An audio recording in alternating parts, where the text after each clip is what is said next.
Friends ఇప్పుడు మనం సిరిపురం నుంచి గన్నుపూడి అనే ఊరు వచ్చామండి. అది ముందు ఆ ట్రాక్టర్ వెళ్తుంది కదా, జూమ్ వేస్తున్నా చూడు ఫ్రెండ్స్. ఇది డొంక రోడ్డు. ఇది అది ఒక ట్రాక్టర్ వెళ్తుంది కదండి, డొంక రోడ్డు. అంటే సిరిపురం నుంచి గన్నుపూడి వచ్చే రోడ్లో స్ట్రైట్గా వచ్చిన తర్వాత ఊరు ముందు ఒక లెఫ్ట్గా వచ్చిందండి డొంక రోడ్డు. ఇది ఈ డొంక రోడ్లో లోపలికి రాగానే మనకి ఇక్కడ మొత్తం 10 ఎకరాలు వచ్చిందండి సేల్కి. ఇదిగోండి ఫ్రెండ్స్, ఇది మొత్తం అనమాట.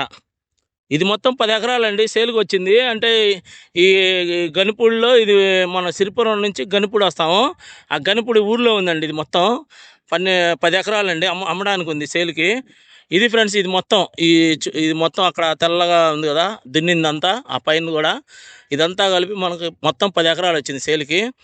ఇది చాలా తక్కువ రేట్లో ఉంటుంది ఫ్రెండ్స్. ఇది మనకి ఓఆర్ఆర్ దాటిన తర్వాత సిరిపురం వస్తుంది కదా, సిరిపురం నుంచి గనుపూడి అనే ఊర్లో వస్తాం.